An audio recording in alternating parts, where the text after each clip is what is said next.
good evening. It's another Tuesday evening with the Mental Catalyst. Thank you for choosing to spend this evening with me. Last week was entitled The Power of Positive Thinking, and I got a lot of feedback from that one as well. So I'll share those as this one goes on. So, Season 2, Session 9, today's is entitled Emotional Intelligence. So last week I shared a sad story of the passing of one of my colleagues, a guy who used to work for me, and very young guy, Prince, 37 years old. And last Friday was his funeral and burial. So it actually started at 8. It was supposed to start at 8 o'clock. So as I always do, I always like to be punctual and on time. So I got there by 8 o'clock, and people were seated. And apparently, because he was the first death of the father, they had to do some custom stuff, some traditional stuff. So it took a while to get the body from the morgue to the funeral ground. So whilst we were waiting, and I hate to wait, so at 8 o'clock, 9 o'clock, 10 o'clock, 11 o'clock, the body was still not in, and most people were still seated and waiting. So whilst we were waiting, I really wanted to leave. Not because I had something else to do that day, but I just hate to wait. So while seated and pondering whether I should leave or stay, I was wondering if the right thing to do was to just stay till the end or leave. But naturally, in my old self, I would have just gotten up and said, look, I've spent 3 hours, enough is enough. They've seen my presence and I gotta go, and I leave. So close to noon, that's 12 p.m., that's about 4 hours after the body came, the body was laid in state, and we all filed past and paid our last respects. Staff of Cornet, we all took a picture and stuff like that. And, I left. Now, why is this story important? It's important because I leveraged emotional intelligence. And I'm going to talk about its relevance today in today's topic. Remember, I've spoken about read to success, that's reading. I've spoken about focus, staying focused and, ensuring you're consistent with whatever agenda you have and pursuing it. I talked about perseverance, no matter what, regardless of wherever the wind blows you, stay the course, perseverance. I talked about the power of positive thinking, allowing yourself to constantly be in a positive mode, thinking right, shedding emotional, baggage, not participating in negative talk, keeping good company where positivity is the order of the day. So out of these 4 that I've mentioned, the 5th one, which is emotional intelligence, tops it all.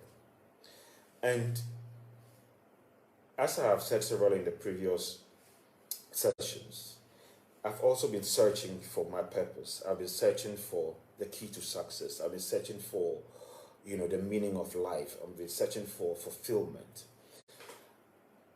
And all the 4 that I mentioned are tools that I've said that, look, really helps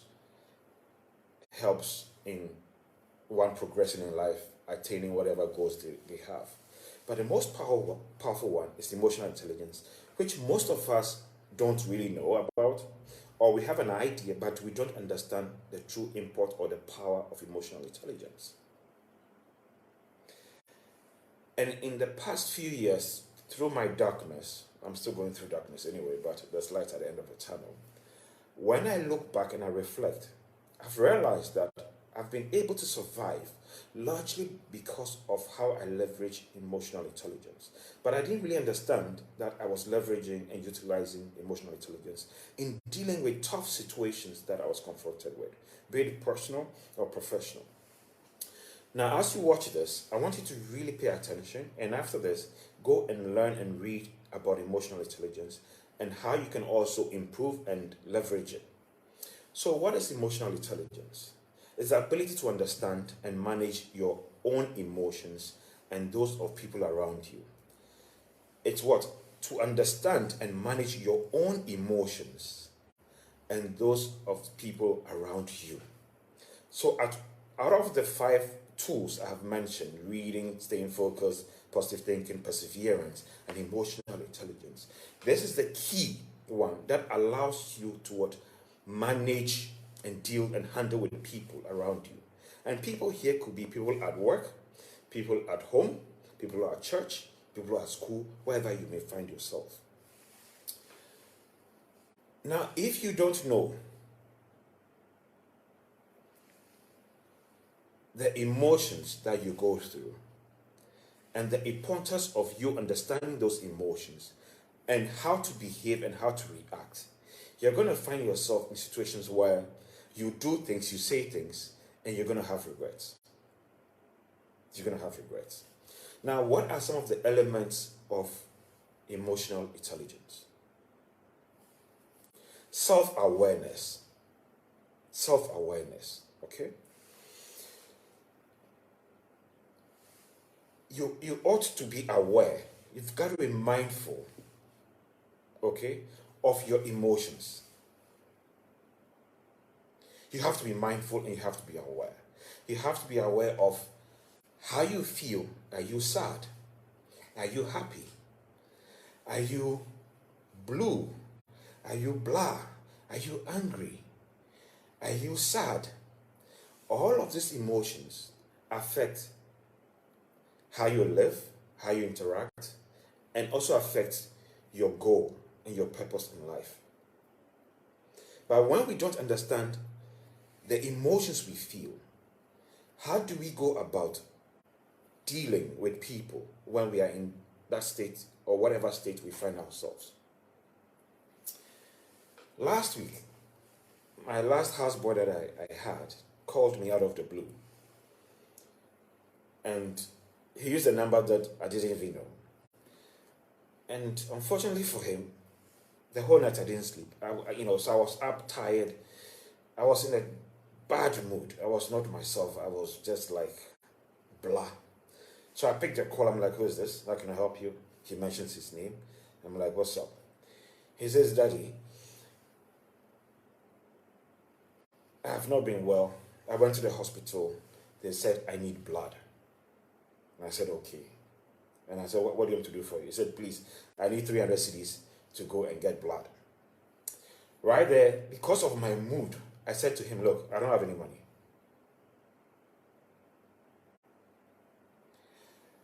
I did not apply emotional intelligence because I did not reflect and think about how I was feeling. Because I was not in the good mood, I was feeling crappy. I discarded somebody who needed blood, probably just to live. 20 minutes after he hung up, I got a call from a friend who said, Michael, I just drove past a store at Abeka and I saw your houseboy, and the way he was looking was really, really bad. Terrible shape. The guy was not looking good at all. 20 minutes, barely 20 minutes, I get a call from somebody who says, you know what, I just saw your houseboy in a terrible shape. Right there, I processed it and I said, okay, what do I do? One, I could have still allowed my emotions to carry me and ignore it. After all, I've sorted him out in the past severally. I'm not obligated to sort him out now. Two, I could leverage emotional intelligence to be emphatic, to be caring, to be compassionate, to reach out to him.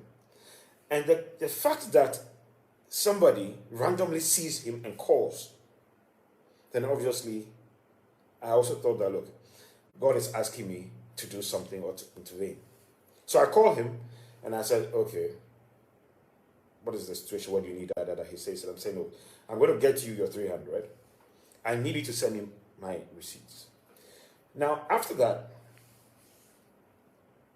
when I look back I felt good, I felt okay, because I did what I believed was right, even though I was in a crappy mood. So, self awareness is very, very important. And a lot of times, some of the things you can do is you can always journal, yeah, your emotions. And then also detail when you are feeling what you're feeling, how you react. And when you analyze it, you're going to find a pattern. Okay, you're going to find a pattern. The biggest challenges we have as people is primarily how we interact and how we deal with people. Okay? When you feel anger, when you have strong emotions, when you're not aware you are angry, you're going to react in ways that may not be the best. When you have very strong emotions and you're not aware, you're going to react in ways that may not be the right way. So it's very, very crucial and important for you to constantly be aware of your emotions. The second element is self-regulation. You got to have control. You've got to have your control. And this is something that I have practiced unknowingly by virtue of my personality from when I was young till now. I control my feelings in ways that at times those closest to me will say, Michael, can you even allow yourself to be vulnerable? It has its pluses and minuses. I'll talk about that later. But you have to allow yourself to self-regulate. You have to be in control of your feelings. Because when you are not in control of your feelings, anybody who wants to get to you will know that if I say this or I do this, this is how you're going to react, and they're going to get to you. They're going to get to you. So people who are not your supporters, people who don't wish you well, people who want your downfall, when you expose yourself by not being emotionally intelligent and being aware, they're going to know that, you know what, when I say this, this is what you're going to do. When I do this, this is what you're going to do, and they're going to take advantage of you. So it's very important for you to self-regulate. Always keep your cool. No matter what it is, learn to keep your cool. Now, the other thing you ought to also do is, when you know the state, the emotion that you have, you pause to reflect. What is the best reaction? What is the best approach to dealing with a situation or a person? Okay, so all boils down towards knowing your emotion and knowing how to how to deal. Okay, so keeping calm, keeping your composure, keeping cool. It's not easy, but what I've learned over the years is when you practice it and you're aware and you tell yourself, oh Charlie, no, take it easy, keep cool, listen. Don't rush to react, don't rush to speak, listen, process. Over time, you're going to realize that you're going to have this calm demeanor around you. You're going to have this power that comes with patience. A lot of times people say, oh, I wish I was patient. Listen, it's something you can learn. And when you are patient, it's a very powerful tool to handle a lot of life's complexities. Okay? The next one is motivation. Motivation. Okay? You got to keep your mind focused on the agenda, on your goals. So most people are in a position of leadership, and your job is to keep people motivated. And by keeping people motivated, you got to know their emotions. So when they are pessimistic, when they are doubtful, how do you handle them when they're in that state? But when you don't understand people's emotions, where they are coming from, now as a leader, how do you deal with them? What I've learned over the years is, Michael, stay calm, listen. And I've practiced it to the point where it's even deadly, because sometimes people can't figure out what I'm thinking, what I'm feeling. But what I'm doing when I'm in that element is I'm processing how you are feeling, what's going through your mind, what your motives are, and the best way to deal with you in ways that, one, bridges are not burnt, two, nobody's disrespected. Okay? So, as a leader, you ought to be in that motivational mode by virtue of keeping your mind on the goal and also ensuring that, look, you have the best standards and values. All of this are part of what? Emotional intelligence. The next big one really is empathy. And a lot of times we don't understand what it means and we take sympathy for empathy. I've said severally that in my self introspection and reflection, I've tried to understand why people do the things they do. I try to understand their motives, and I deal with them based on my understanding of where they're coming from. I try not to be selfish because, one, I have practiced these things in a way that I know I'm covered. The second thing is when you analyze people and you know where your strengths are and where they are, you know where your strengths are and where your weaknesses are, and you do the same for them, then you know how to deal with them. Now, if you take the story I told about the funeral, I could have left. But if these are people I say I love and I care about, how else could I support them during a difficult time where they've lost, a loved one so young? The least I could do is to dedicate and commit my time to supporting them. So I'm putting myself in their shoes and saying, hey, what would I want people to do when I am in this situation? So we need to be empathetic towards people and situations. We need to put ourselves in their shoes to try and understand where they're coming from. So somebody has an issue at home. Yes, you've got targets, you've got things they have to do at work. As a good leader, try to understand what is happening and see how you can lend a hand. Now, when I look at all of those tools, the emotional intelligence one is the most powerful because it's the only one that allows you to manage people. And as leaders, we manage people. Because if you don't manage people, you can't achieve the objectives. So what it means is that we need to be aware of what emotional intelligence is and how we consciously and continually leverage it and improve upon it. So you can have a high intellectual IQ, you can be super smart, but if your emotional intelligence is low, you got issues. You've got issues. So when I look at the past years that I've gone through serious wahala and crap and stuff like that, I've found myself in situations that I've never dreamt of, that I never thought I'll find myself in. The way I survived those times were basically leveraging emotional intelligence. And don't get me wrong, there are times when I snap, there are times when I drop the ball. But because I'm practicing self-awareness and mindfulness, I catch myself and then I try to, get back on track. So remember the other two sessions I talked about how I said something cold towards somebody, and and it was inappropriate. I shouldn't have said it, and I went back to apologize. I didn't have to, but leveraging emotional intelligence, I did that. But you know what it did for me? It set me free. It set me free. The next one is social skills. And this is where I have issues because as a recluse, I struggle being in the company of people. I struggle being out in social settings.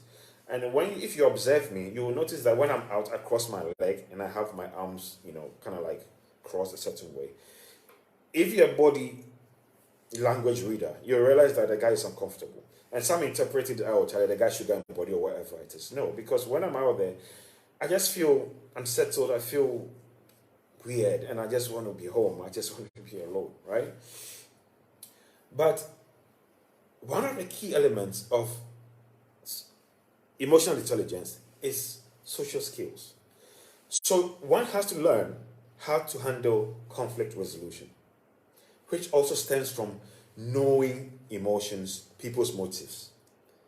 Okay, so if you're able to handle conflict as a leader, obviously you're leveraging and exhibiting high emotional intelligence. Improving your communication skills. Now, when you understand where people are coming from, your choice of words, words you use, the tone, the language, all of these things are things that helps you in being able to contain a situation and not burn bridges, not hurt anyone, not offer yourself for disrespect. So communication skills are key also. So how do you use the communication skills when you don't even know how the person feels? So it all boils down to what? Trying to figure out how people are feeling. And sometimes you can just tell from their body language. Sometimes you can just tell from the way they speak. But there are times when you can also ask them, Charlie, are you all right? What's up? You don't look good today. Charlie, feel free to talk to me, man. This is between you and I. What's up? Just let me know. But when you're asking these questions, genuinely mean it. Genuinely mean it. Genuinely mean it. Don't ask because, oh, Charlie, that guy's your subordinate and, you want him to deliver on ABCD, therefore. No, mean it. It's got to be authentic. It's got to be real because people can feel. People can feel. One of my struggles, sometimes people think I have a way with words. And when I genuinely mean stuff, people think Charlie Michael is being fast, is being smooth, or whatever it is. No, because it's not in my interest. It's not in my interest. And as I age, I've realized that a lot of situations could have been handled with emotional intelligence. And when you equally meet people who are emotionally intelligent, you realize that you have non-verbals. You can communicate without speaking. And when you even engage, you are on the same wavelength. You're on the same wavelength. So remember when I talked about at the table of winners, the conversation is different. Now, when you want to be at that high table, a table of people who have succeeded and done things and impacted humanity, yeah, you are going to be seated at a table with people with high emotional intelligence. So as you watch me, please learn, expose yourself, and practice and leverage emotional intelligence as much as you can. You don't win by being yeah, whatever. No, you don't. You win by being compassionate. You win by being tolerant. You win by being understanding. You win by being apologetic. Okay? Because no matter how big your dreams and goals are, you can't achieve them alone. You can't achieve them alone. And I'm thankful to God for the things I have been through because it enabled me to think about these tools. Remember last week I said success is a choice. You ought to choose to succeed. And if you've not selected, you've not made a choice, you have not decided that you're going to succeed in this life, then you're going to be shooting blanks. You're just going to be doing trial and error and you're just going to be going. Yes, you may get some success here and there, but it will not be your optimal success. But when you choose to succeed at whatever you want to do, whatever your purpose is, don't forget the tools. I use an analogy of relay race, 4x100. Okay? Different laps. So there are times when you have to pick reading as a tool, staying focused, perseverance, thinking positive, emotional intelligence, whatever it is. From time to time, you can change the tools based on the situation in which you find yourself. But you have to be mindful of them. If you don't know, you can't use them. You can't use them. Now, when you know, you have to also be consistent in how you use it because practice makes perfect. Practice makes perfect. So, not only knowing, but use them. Use them. These tools I've shared with you are some of my discoveries. If you have yours as well, do share. Because when we share, we all learn together, we all improve, and we get somewhere. Now, lastly, tomorrow is not promised to any of us. Only yesterday, my country manager in Gambia called me. She lost her mom. 2 weeks ago, my prince was gone. Nobody knows how long we are going to be here. Let us live our best lives. And you can live your best lives by being aware of who you are, the things that matter to you, the things that count, and living your life on your terms. An update on Oxy. Our clinical trial has gone very, very well. I'm excited about it. It works. We did it and it works. So we are packaging it. We've been able to do Fitbit's integration into Noxy. It also works like a charm. Now we've gotten to the point where I need to find money, like serious money, to bring in the devices. The first trials we did, all the devices kind of like gone. We have a few smartwatches still left, but the skills just went. But now we've got to find money to now move this thing to the next level. I started this TMC with you guys that look, I am going to be sharing the journey with you. It's hard. It's hard. There are days when, Charlie, I feel blue, I feel tired. I want to give up. I'm like, this is not where I'd wanted to be in life. I knew I should have been a multi-billionaire in dollars by now. I'm not there. But the beautiful thing about life is, it's not static. And when you were young, whatever you thought, as you grow, you get wiser. You realize your priority. So my prince going, my good friend's mom going, I'm more motivated to make Noxy work, where it can increase the health span of others. So if you're watching, whatever dreams you may have, aspirations you may have, setbacks you may have, remember that those things are in the past. But going forward, leverage and use emotional intelligence. I use it. It works. And the downside of it is when you perfect it, people sometimes get uncomfortable around you because they can't figure you out. So I've been trying to find a balance. Trying to find a balance. So if you're around me and some will say, Charlie, Michael, you do mind games. It's not mind games. I'm just trying to understand where you're coming from so that I can better relate to you, because every moment we spend, we share. It's our lives that is going, and it's got to be worthwhile. So until we meet again next Tuesday, guys, stay safe. Don't forget to wear your mask. Take care and go and read about emotional intelligence and use it. Okay? Thank you very much, and I love you guys. Good night.